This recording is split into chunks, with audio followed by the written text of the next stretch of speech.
Structure of atom. Maharishi Karnad was a philosopher. Maharishi Karnad was a philosopher. He was an Indian philosopher. Who gave the concept of padarth.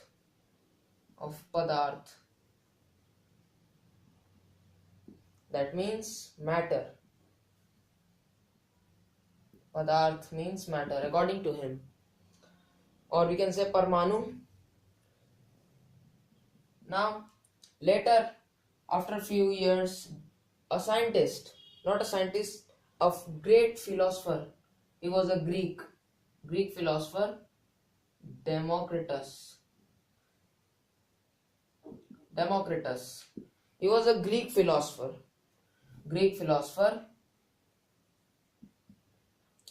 who named the smallest unit of matter as atom. He used the term atom as the smallest unit. This atom is a Greek word. This atom that he said, it is a Greek word. Means its origin is from a Greek word called atomio, which means the smallest. So Democritus said that atom is the smallest unit in any atom, in any matter. Later, John Dalton, a British scientist, John Dalton, he said that in the matter, atom is indivisible. Means it cannot be divided. You cannot divide atom further. Means if this is atom, it cannot be break in any part. It can't be break like this. It is not possible. This was about John Dalton. And he also said that atom is the smallest part of the atom, of the matter. Smallest part of the matter. This was what John Dalton said. He gave his atomic theory.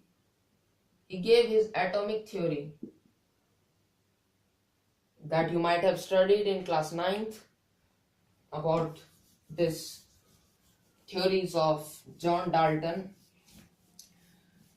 The theories of John Dalton is, he gave 6 theories. The first theory says that atom is indivisible, that I have explained you. And the second that is in use for us is atom can neither be destroyed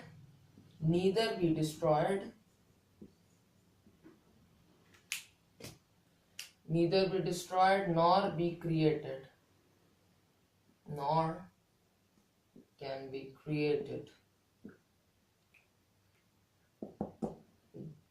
This is what John Dalton said. There are more theories of John Dalton, but I am not going to explain you about that.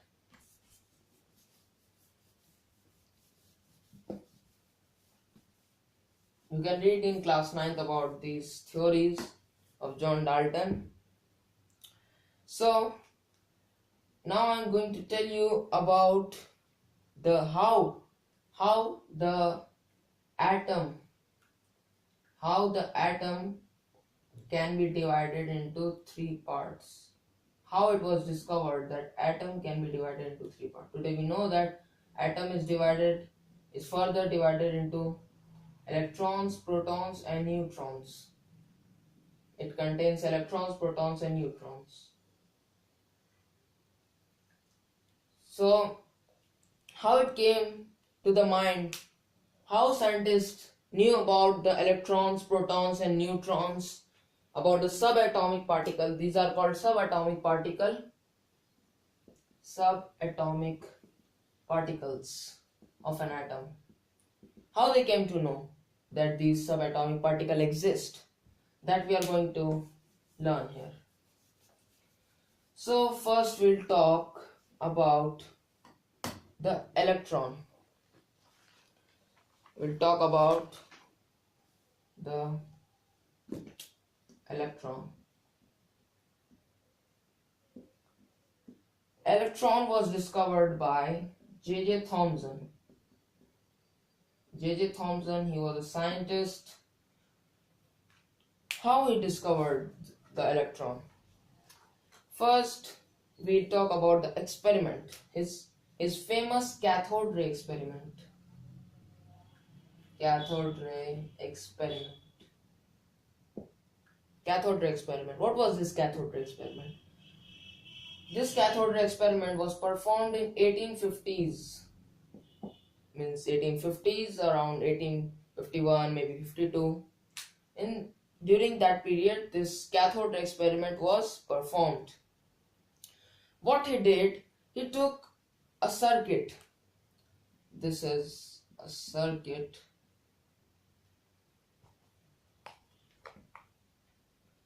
He made a circuit like this, somewhat like this only, and this is the cathode ray, and this is anode ray. Anode terminal. Sorry, cathode terminal and anode terminal. I made this perforated because he took perforated anode terminal. Perforated. What do you mean by perforated? Perforated means there were small gap between the terminal. The terminal was not. It was means discrete. There were gaps between this. So this is what is perforated means. So I took perforated anode, and this is the cathode. Now what he did, he took out all the gases, means all the gases present in this tube. This was a glass tube, and he took out all the gases through vacuum pump. Vacuum pump is an instrument that is used to take away the gases that are present in any solid. So he took away all the gases of the vacuum pump, and he tried to make it vacuum, the vacuum inside the glass tube. So why he thought to make it vacuum? Because vacuum is created to prevent the scattering of electron. To prevent from scattering of electron, because the gases, when they interact with the electron that he wanted to experiment, that the electrons will be scattered and his experiment will be not so efficient, or you can say proper. So he took away the gases present in this glass tube that you can see. There are no gases. So he increased the voltage gradually with high voltage. He slowly and gradually increased the voltage, and at a point about 10,000 voltage, and the pressure in this glass tube was about 10 to the power minus 4 atm. ATM means not automatic teller machine, but it means atmospheric pressure. So what he did was, when he provided 10,000 volt from this battery, the cathode ray in this cathode terminal, he found that the cathode terminal cathode ray are released by creating electric discharge, because in electric discharge electrons move away from the cathode terminal, this cathode terminal in the cathode ray. So this cathode ray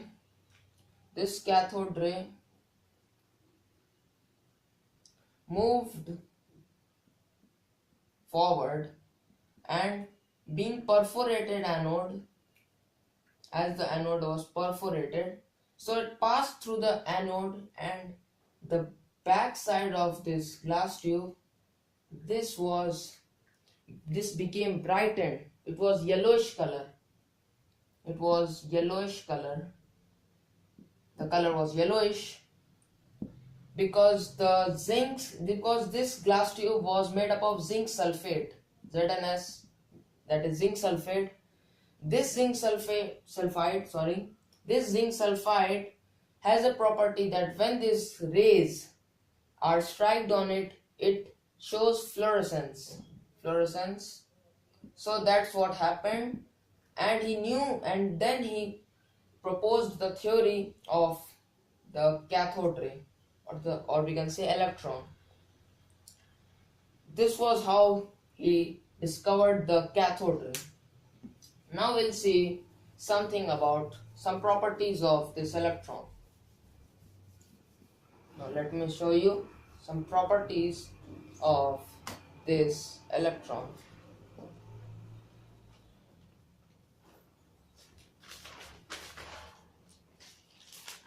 Now this electron,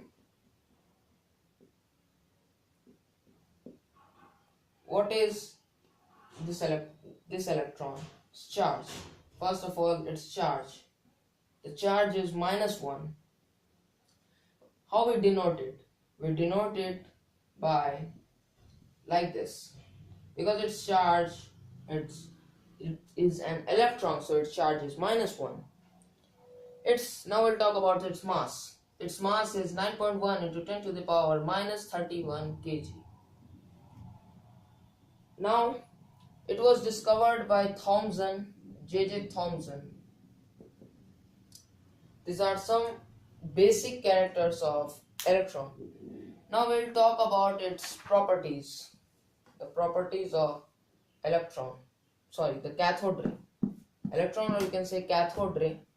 That will be more better. So we say it's the cathode ray. Let's say it cathode ray. So what are the properties of cathode ray? These cathode ray, first of all, from where it is emitted? It's emitted from cathode and it moves to the anode. It moves from cathode to anode, as we have seen in that experiment.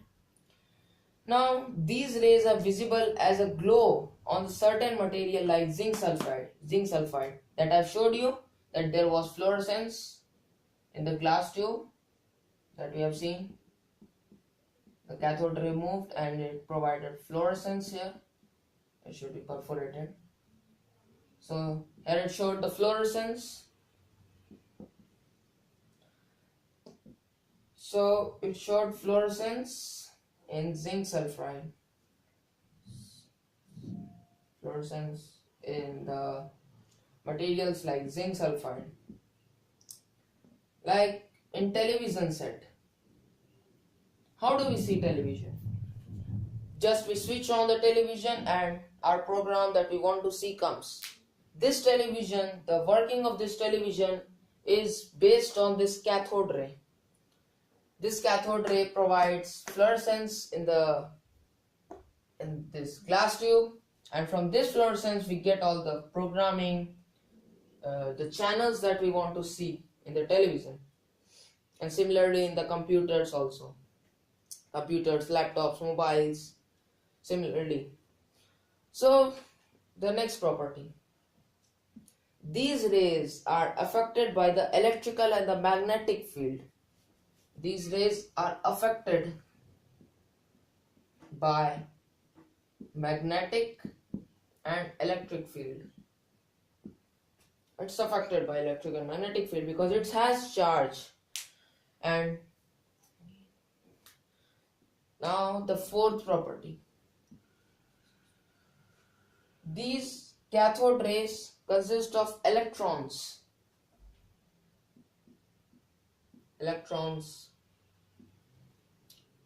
You know that he knew that the cathode ray consists of the negative -1 charged particle,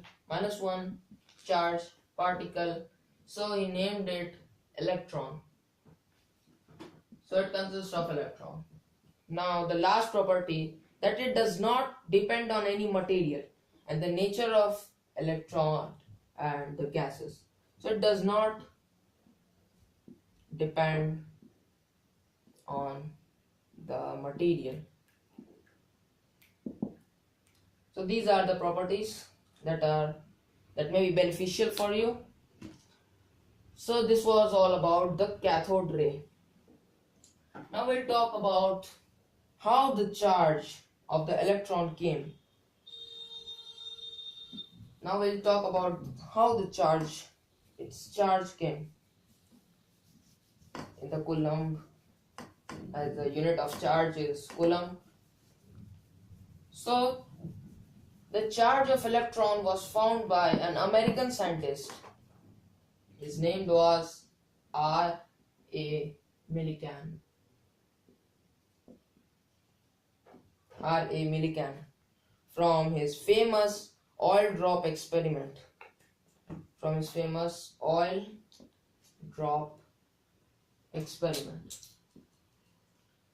So, what was his oil drop experiment? We are going to see about that. So, electron by mass ratio. If we find the electron by mass ratio, mass of electron, as found by in the cathode ray, by applying the magnetic and electric field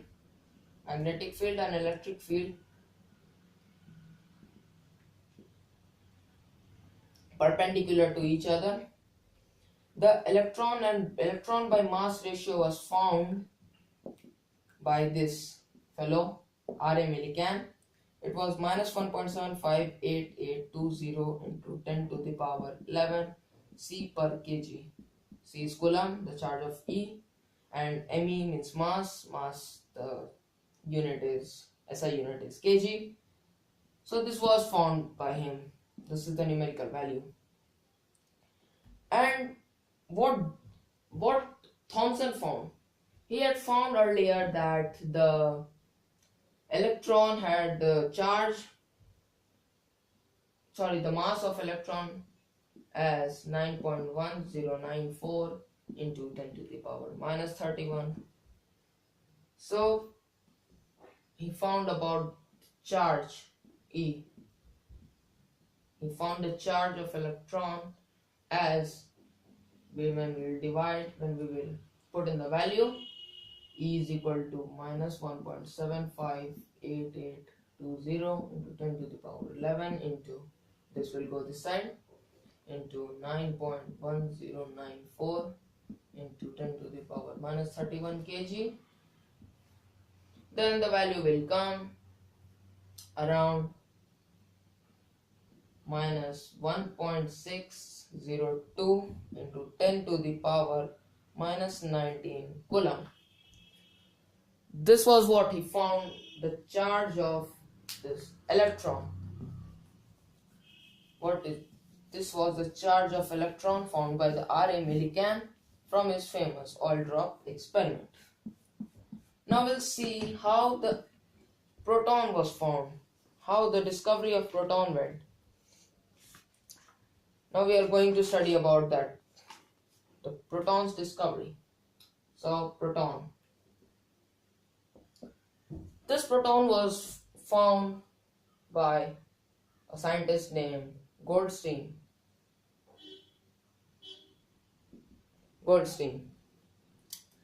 He also performed the same experiment, means not same but similar experiment that the Thomson did.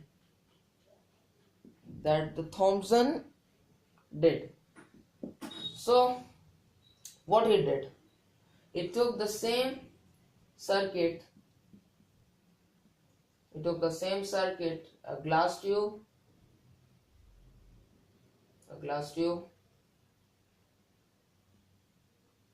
and this is the cathode ray, but he took perforated cathode ray.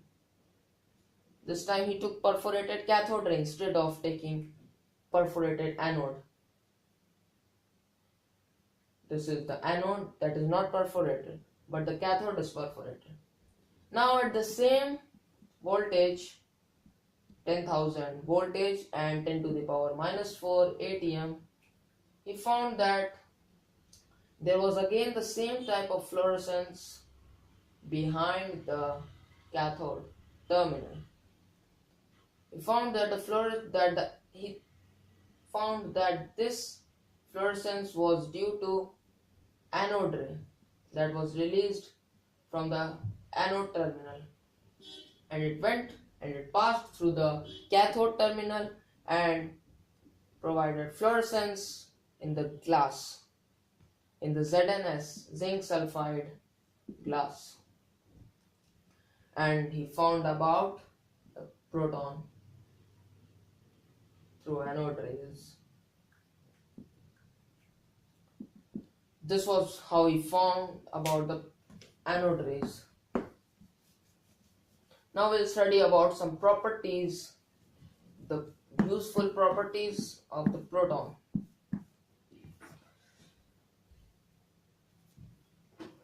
Now, the properties of proton.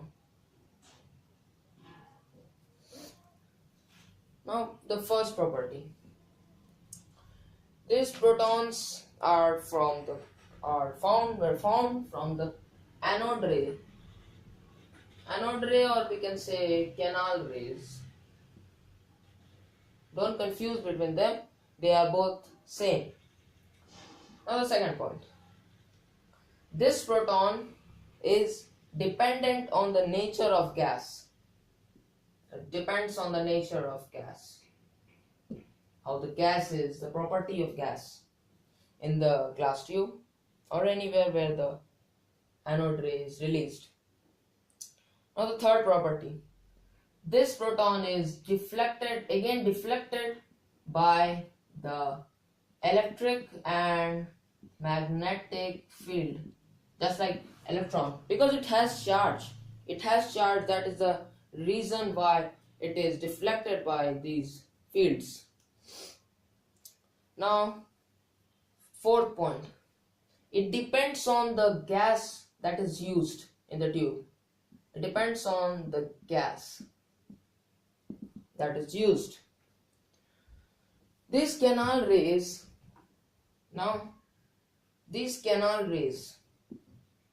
are only proton in hydrogen, because hydrogen has only one proton and one electron. So these canal rays are only proton in the hydrogen, because it contains one proton. So it is proton in the hydrogen, as it has only one proton and one electron, but no neutron. So the total mass in the hydrogen is of proton only. The proton's mass in the hydrogen. This is what about the proton. Now we will discuss about the neutron. Now the neutron, how the discovery of neutron went. See, neutron was discovered by famous scientist James Chadwick.